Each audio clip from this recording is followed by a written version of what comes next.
শোক র্যালি হয়ে আপনাদের সঙ্গে জাতীয় প্রার্থী এই শোক সভায় এসে উপস্থিত হয়েছি। আজকে থেকে 2 দিন আগে মাইলস্টোন কলেজে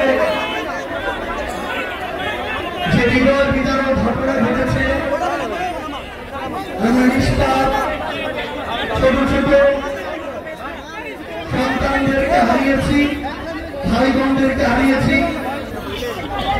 তাদের জন্য আমাদের অন্তরের অন্তঃস্থল থেকে দোয়া, যারা আমাদেরকে ছেড়ে এই পৃথিবী থেকে চলে গিয়েছে, আল্লাহ যেন তাদেরকে জান্নাত নসিব করেন।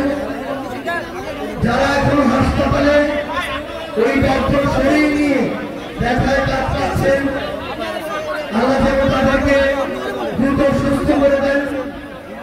তাদের যে ব্যথা, সেই ব্যথাকে প্রশমিত করে দেন।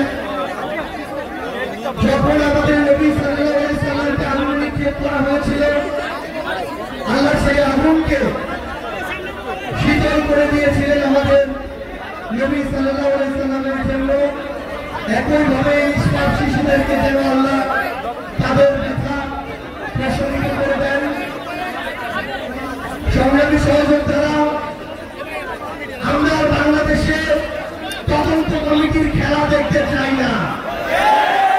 আমরা দেখতে চাই এই অভ্যুত্থান পরবর্তী বাংলাদেশে এই তদন্ত কমিটিগুলো প্রত্যেকটা ঘটনার পিছনে কোন ব্যক্তিগুলো দায়ী, কোন সিস্টেম দায়ী, কোন প্রতিষ্ঠানগুলো দায়ী, সেগুলো খুঁজে বের করে তদন্ত সাপেক্ষে তাদেরকে যেন শাস্তির আওতায় নিয়ে আসে।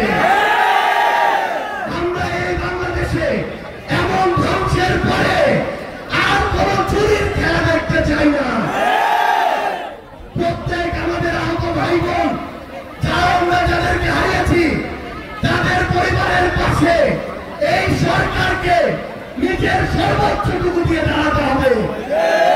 তাদের ওই নিষ্পাপ সন্তানদেরকে ফিরিয়ে দেওয়ার মতো সামর্থ্য এই পৃথিবীতে আর কারো নেই। কিন্তু এই সরকারকে, এই দেশের বিচার বিভাগকে এই ঘটনার তদন্ত সাপেক্ষে সুষ্ঠু বিচার নিশ্চিত করতে হবে এবং সেই দায়িত্ব এই সরকারকে নিতে হবে।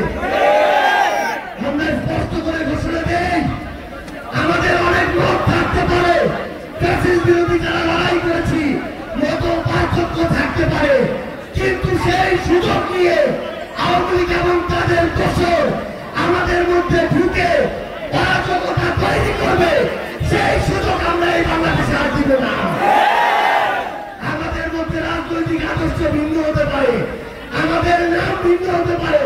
আমরা বিএনপি, জামাত, এনসিপি, ইসলামী আন্দোলন বাংলাদেশ, গণ অধিকার পরিষদ এমন বিভিন্ন নামে রাজনৈতিক লড়াই করতে পারি, কিন্তু যদি আওয়ামী লীগ প্রশ্ন আসে, তাহলে আমরা ঐক্যবদ্ধ ভাবে এই সকল সন্ত্রাসীদেরকে প্রতিহত করব।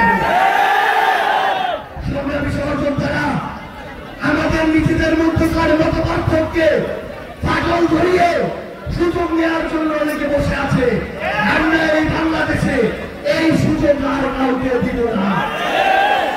আমাদের অভ্যুত্থানে যারা শহীদ হয়েছে, আহত হয়েছে, তাদের উপরে এই যে হত্যাযজ্ঞ, এই অন্তর্বর্তীকালীন সরকারকে এই গণহত্যার বিচার নিশ্চিত করতে হবে, রায়গুলোকে কার্যকর করতে হবে।